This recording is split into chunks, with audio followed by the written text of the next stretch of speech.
What's going on, guys? Dr. Greg here with Movement Driven Performance Physiotherapy. Today we're going to talk about shoulder external rotation, range of motion, and strength, specifically for golfers, okay?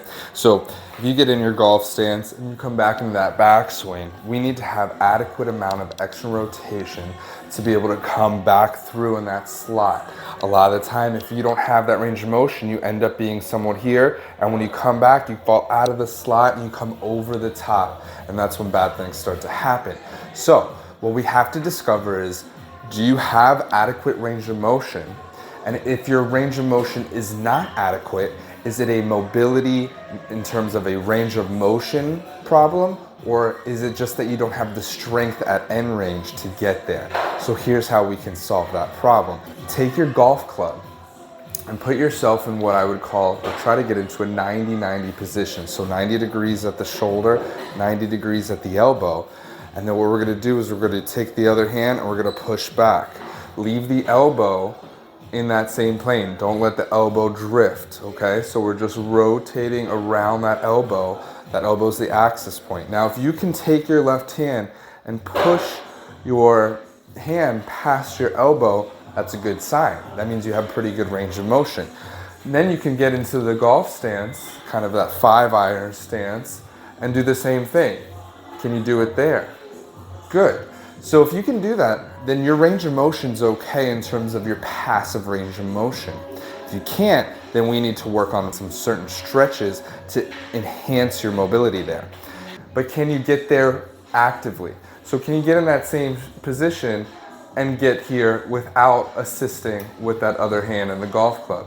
If you can't match the same point of the range passively and actively, if those two things don't line up, then you might have a strength issue at end range. Now, how do we fix that? Well, let's first go over how to increase the range of motion if you're one that has a mobility restriction where you push and you really can't get past that 90-degree point at all. So we'll go over that. Now, if you're one that has the mobility but you don't have the strength, as you just discovered in that test, then we'll talk about how to gain some strength as well. All right, guys, so if you're one of those who doesn't have the mobility, whether you push it with the golf club or try to actively get there, that means you're tight somewhere. So the first thing I like to do for those individuals is lie on your back, put a towel underneath the tricep bicep area, take your golf club, open up the hand, and use this other hand to push back. What the lying down on your back does is it stabilizes your shoulder blade, doesn't allow that elbow to kind of drift past you like it would in standing, and it lets you really mobilize through the shoulder joint and get a really good stretch there. Okay, once you get to a good end range point, I want you to just work on holding for a prolonged period of time, upwards of 2 minutes. Really get a good elongated stretch, and you should be able to gain some motion as you relax over the course of that 2 minutes. So start with that. And then we'll post some other videos in the future to get a little more dynamic and a little more aggressive with that stretching. Now, if you're one of the ones that has the mobility passively when you push without golf club, but you don't have the strength at end range, this is what I want you to do. You're gonna go on your belly in a similar position. Towels underneath the bicep here. I'm resting my head straight down so that my neck is in neutral. And then what I wanna try to do here is just lift up slowly and work on strengthening. I don't want to compensate by my low back reaching up. I don't want to lift off that towel. I want to rest on that towel and just rotate. For this, I want you to do maybe 10-second holds and then relax in. Keep that elbow at 90 degrees and really try to get as high as you can. For those of you who have a restriction, you might only be here. It might feel like it's really hard. You might even feel like you're going to cramp in that shoulder.